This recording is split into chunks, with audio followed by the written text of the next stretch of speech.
اور ایک ایگزامپل کے لیے تو ان کا یہ ماننا تھا کہ پوری دنیا میں تو یہ اعتراف ہو چکا، مانا جا چکا، بھارت نے تاخیر کیوں کی، یہ وہ سمجھنے سے قاصر تھے۔ تو دوسرا جو پہلو ہمارا تھا اس کی انہوں نے تصدیق کی، یہ وکٹر گاؤ نے بھی تصدیق کی تھی اور مائیکل نے بھی کر دی، اور اب انڈیا کے جو سی ڈی ایس ہے انیل چوہان وہ بھی مان رہے ہیں کہ ہاں نقصان ہوا، لیکن طیاروں کی تعداد بتانے سے ابھی بھی وہ قاصر ہیں۔ تیسری بات جو مائیکل کوگل مین نے کی وہ نریندر مودی، بھارت اور اس کے عزائم کے حوالے سے تھی۔ وہ یہ سمجھتے ہیں کہ انڈیا جو ہے پہلگام واقعے کے بعد جو یورپی یونین ہے اور جو اس کے ویسٹ میں الائز ہیں، کیونکہ انڈیا کے بہت زیادہ ان کے ساتھ انٹرسٹ ہیں معاشی طور پر بھی، فوجی طور پر بھی، تو اس کے باوجود یورپی یونین اور ان کے دیگر الائز اس طرح سے انڈیا کے ساتھ کھڑے نہیں ہوئے جیسے انڈیا توقع کر رہا تھا۔ یہ میں نہیں کہہ رہا، یہ مائیکل کہہ رہے ہیں، اور اس کا ایک ثبوت اور بھی آپ کو دے دیتا ہوں۔ ایک بہت ہی اہم جریدہ ہے ڈپلومیٹ، اس میں جگن ناتھ پانڈا، یہ بھارتی مصنف ہیں اور یہ ہیڈ ہیں Stockholm center for South Asian and Indo Pacific affairs, یہ انہوں نے ایک مضمون لکھا ہوا بڑا تفصیلی، the E U's response to Pahalgam a missed opportunity, بہت تفصیلی مضمون لکھا ہوا ہے۔ یہ جو جگن ناتھ پانڈا جی ہیں یہ بتا رہے ہیں کہ اس پہلگام واقعے کے بعد یورپی یونین کی جانب سے بھارت کو وہ سپورٹ نہیں ملی جس کی اس کو توقع تھی، اور یہ کہہ رہے ہیں کہ مسڈ اپرچونٹی کی ہے انڈیا نے ان کو اپنے ساتھ ملانے میں۔ تو مائیکل سے میں نے یہ گفتگو بھی کی، کیونکہ جو ڈپلومیٹ نے لکھا اس کا خلاصہ یہی ہے کہ اگر پہلگام واقعے میں پاکستان کی انوالومنٹ ہوتی تو یہ جتنے بھی ممالک ہیں یہ انڈیا کے ساتھ کھڑے ہوتے، اور جو انڈیا نے جواباً کیا وہ بھی اگر درست ہوتا تو اس کے ساتھ کھڑے ہوتے۔ تو مجھے مائیکل کوگل مین نے کہا کہ ساری جنگ میں صرف 2 ممالک ایسے تھے، صرف 2، جنہوں نے کھل کر بھارت کی حمایت کی۔ ایک ملک آپ جانتے ہیں اسرائیل ہے، اور دوسرا ملک ہے تائیوان، اور تائیوان نے بھی آبویسلی چین کی ضد میں کی، کیونکہ تائیوان اور چین کا تصفیہ ہے، آپ کو پتہ ہی ہے، اور چائنا کے اس کے اوپر جو کلیمز ہیں وہ بھی آپ کے علم میں ہوں گے۔ تو یہ مائیکل نے خبر دی کہ یہ 2 ممالک تھے ایسے، تائیوان اور اسرائیل، جنہوں نے بھارت کی حمایت کی، اور انہوں نے اس بات کا بھی اعتراف کیا کہ جو ڈپلومیٹ میں مضمون لکھا گیا ہے یہ درست لکھا گیا ہے کہ یورپین کیپٹلز جو تھے وہ اس طرح سے بھارت کے ساتھ کھڑے نہیں ہوئے جس کی توقع بھارت ان سے کر رہا تھا۔ پھر جو تیسری اہم بات مائیکل نے کی وہ نریندر مودی کی سیاسی گیم پلان ہے۔ وہ یہ سمجھتے ہیں کہ نریندر مودی اپنی جو کور کانسٹیٹوئنسی ہے ہندوتوا کی، بی جے پی کی، اس کو پلیز کرنے کے لیے یہ نعرے، یہ جذباتی تقاریر اور یہ جنگی ماحول بنائے رکھیں گے، اور مائیکل کا یہ ماننا ہے کہ جو انڈس واٹر ٹریٹی کے اوپر انڈیا نے یک طرفہ اعلان کیا اسے سسپینڈ کرنے کا، اس سے بھی بھارت پیچھے نہیں ہٹنا چاہ رہا اور نہ ہٹتا انہیں دکھائی دے رہا ہے، اور مائیکل کا یہ ماننا ہے کہ بھارت ایک عرصے سے چاہتا تھا کہ انڈس واٹر ٹریٹی کو ختم کیا جائے اپنے مقاصد کے لیے، پانی کی اپنی کنزمپشن کے لیے۔ مائیکل کا یہ ماننا ہے کہ جو بھارت کا میڈیا ہے، کیونکہ میں نے وکٹر گاؤ سے بھی یہی سوال کیا اور مائیکل سے بھی یہ سوال کیا کہ اس جنگ کے بیچ بھارتی میڈیا کا کردار کیسا تھا اور پاکستانی میڈیا کا کردار کیسا تھا۔ تو مائیکل نے، ظاہری بات ہے یہ تھوڑے انڈیپینڈنٹ خیالات کے حامل بھی لوگ ہوتے ہیں، تو مائیکل نے کہا جی پاکستانی میڈیا میں بھی غیر ذمہ داری کا مظاہرہ کیا گیا، کچھ فیک خبریں دی گئیں، وہ کیا تھی میں نے ان سے کنفرنٹ بھی کیا، بات بھی کی، لیکن اوورآل جو انڈین میڈیا کا جو انداز تھا اور جتنی وسیع پیمانے پہ وہاں خبریں نشر ہوئیں اس کے اوپر واشنگٹن ڈی سی بیٹھا یہ امریکی مصنف بھی سیخپا تھا، ہنس رہا تھا، اس کو پہلو مزاح کا اس میں سے نکال رہا تھا اور اس کو بہت سنجیدہ ایک ایفرٹ قرار دے رہا تھا وار مونگرنگ کے لیے اور جنگی ماحول بنانے کے لیے۔ اس نے کہا کہ لگتا ہے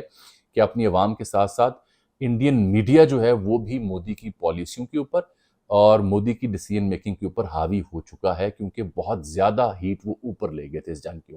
ہنگام۔ اب آپ پوچھیں گے کہ پاکستان کے حوالے سے انہوں نے کیا تنقید کیوں نے کی؟ ان کا جی پاکستان کا میڈیا بھی ایسا تھا، پاکستان کے میڈیا نے بھی خبریں دیں کہ کئی سکھ جو سپاہی ہیں، افسر ہیں، انہوں نے جنگ لڑنے سے انکار کر دیا اور بھارتی فوج میں بغاوت ہو گئی۔ تو میں نے ان سے پوچھا کہ جی کیا پاکستان میں کسی ذمہ دار صحافی نے اس خبر کو ٹویٹ کیا؟ تو آبویسلی نہیں کیا، میرے علم میں تو نہیں ہے۔ اس پہ پروگرام کیا گیا، میرے علم میں نہیں ہے۔ ان لائک یعنی انڈین میڈیا جہاں پہ برکھا دت نامی صحافی نے کہا کہ پاکستان کے 2 F-16 مار گرائے گئے، اور اس نے کہا کہ جموں میں پاکستان نے سیز فائر کی وائلیشن کی اور یہ دیکھیے ڈرون حملے شروع کر دیے، راکٹ اور میزائل لانچ کیے گئے ہیں۔ وہ خبر بھی غلط تھی۔ ANI جو ان کی آفیشیل سرکاری نیوز ایجنسی ہے، اس نے تردید کی کہ جموں میں کوئی حملہ نہیں ہوا، سیز فائر کے بعد کی بات ہے۔ اور F-16 والا جو ٹویٹ تھا دیدی برکھا دت جی کا، وہ دیدی برکھا دت جی کو انیل چوہان جی، شری انیل چوہان جی کے انکشاف کے بعد کہ ہاں ہمارا نقصان ہوا، برکھا دت وہ ٹویٹ ڈیلیٹ کر چکی ہیں۔ تو یہ میرا اعتراض تھا مائیکل کے اوپر کہ ٹھیک ہے، مجھے معلوم ہے پاکستانی میڈیا کے بھی مسائل ہیں، ہمیں علم ہے یہاں بھی سینسرشپ ہے، ہمیں علم ہے یہاں بھی دباؤ رہتا ہے، ہمیں علم ہے یہاں بھی غلط خبر چلتی ہے، لیکن جنگ کے بیچ زیادہ غیر ذمہ داری کہاں تھی؟ تو اس کنفرنٹیشن کے بعد، یہ اس دلیل کے بعد مائیکل نے بلا شبہ بھارتی میڈیا کو انتہائی غیر ذمہ دار میڈیا قرار دیا اور کہا کہ وہ گلے کی ہڈی بنا ہوا ہے نریندر مودی کی اپنی جنتا کے ساتھ ساتھ۔ چوتھی بات جو مائیکل نے کی، وہ اس نے یہ کی کہ بھارت کو یہ خیال ہے کہ دنیا جو بھی تنقید کر رہی ہے، لیکن ہمارا مدعا صرف آتنک ہے، دہشت گردی ہے، اور بھارت صرف دہشت گردی کے حوالے سے پاکستان کو فریم کرنا چاہتا ہے، لیکن انہوں نے کہا کہ دنیا کو فوکس کرنا چاہیے نیوکلیر ویپنز کے اوپر، کہ دونوں ممالک کے پاس نیوکلیر ویپنز ہیں، تو یہ خطہ جو ہے یہ نیوکلیر ویپن کا متحمل نہیں ہو سکتا۔ 1.6 بلین لوگ یہاں رہتے ہیں، تو دنیا کی توجہ جو ہے وہ نیوکلیر جنگ کو روکنے میں ہونی چاہیے، ان دو ممالک کے تصادم کو روکنے میں ہونی چاہیے۔ اور پھر جو ڈپلومیٹک مشنز بھیجے ہیں انڈیا نے ششی تھرور کی قیادت میں، ہم نے بلاول کے اوپر، تو ان کا یہ ماننا ہے کہ پاکستان کو دنیا کو یہ سمجھانا ہوگا ایک انڈس واٹر ٹریٹی، کہ مائیکل نے مجھے یہ بتایا پروگرام میں کہ دنیا کے کیپٹلز کو یہ علم نہیں ہے کہ یہ انڈس واٹر ٹریٹی کتنی ضروری ہے پاکستان کے لیے، اس پانی کی اہمیت کیا ہے پاکستانیوں کے لیے، زراعت کے لیے۔ تو انہوں نے کہا جہاں آپ کا ڈیلیگیشن بلاول والا بھارت کے خلاف کیس وہاں کنٹیسٹ کر رہا ہے مختلف ممالک میں جا کے، اس ایشو کو سب سے زیادہ اہمیت دی جائے کہ دنیا کو یہ بتایا جائے کہ یہ جو سندھ طاس معاہدہ ختم کرنا یا اسے تعطل کا شکار کرنا ہے، یہ اصل میں ہے کیا، اس کا نقصان کیا ہوگا، اور یہ کیسے ایک جنگ کی طرف مزید لیڈ کر سکتا ہے۔ ایک ایشو یہ بتایا جائے، اور دوسرا یہ بتایا جائے کہ پاکستان اور بھارت کے درمیان اسی وجہ سے تنازعہ کسی بھی وقت بگڑ سکتا ہے۔ انہوں نے یہ بھی مانا، مائیکل کوگلمین نے، کہ بھارت کو مایوسی ہوئی ہے کہ بظاہر امریکہ نے اس کی مکمل حمایت نہیں کی۔ انہوں نے یہ بھی کہا کہ انڈیا کے جو پالیسی ساز ہیں وہ سمجھتے ہیں کہ امریکہ بھارت کا پراعتماد ساتھی نہیں ہے۔ انڈین پالیسی سازوں کے مطابق امریکہ ضرورت کے وقت انڈیا کا پوری طرح ساتھ نہیں دیتا، یہ رائے وہاں پہ پنپ رہی ہے۔ لیکن پاکستانیوں کو بھی خوش فہمی میں مبتلا نہیں رہنا چاہیے، کیونکہ مائیکل کوگلمین کی رائے یہ تھی کہ بھارت اس ساری صورتحال کے تناظر میں یہ جنگی ماحول نہ صرف برپا رکھے گا بلکہ کانفلکٹ بھی یہاں پہ کسی وقت بھی ایمرج ہو سکتا ہے۔ آخر میں نے ان سے پوچھا جناب آپ جنوبی ایشیا کے معاملات پہ گہری نظر رکھتے ہیں، کوئی ایک تجویز دیجئے پاکستان کی قیادت کو اور بھارتی قیادت کو۔ تو انہوں نے کہا کاش میں دے سکتا، لیکن میری تجویز یہ ہوگی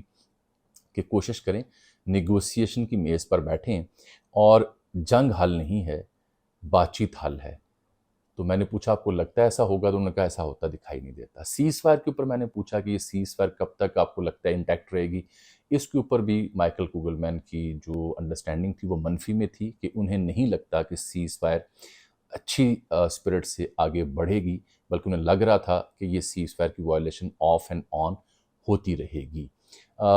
وہ سمجھتے ہیں کہ بھارت دنیا کو صرف یہ بتانا چاہتا ہے کہ پاکستان دہشت گردی میں ملوث ہے، پاکستان جواب میں یہ بتائے کہ کیسے بھارت یہاں دہشت گردی میں ملوث ہے، اور کیسے پانی ان کے لیے ضروری ہے، اور کیسے نیوکلیر تھریٹ جو ہے اس خطے کے اوپر منڈلا رہا ہے۔ پاکستان کے پاس زیادہ اپرچونٹی ہے کہ وہ 2 سے 3 مسائل کو ہائی لائٹ کر سکتا ہے۔ اوورال جو ان کی گفتگو تھی اسے سن کے سمجھ کے مجھے اندازہ ہوا کہ ڈی سی میں، واشنگٹن ڈی سی میں بیٹھا ایک تجزیہ نگار جو ہے، جو لکھتا ہے جنوبی ایشیا کے اوپر ہے،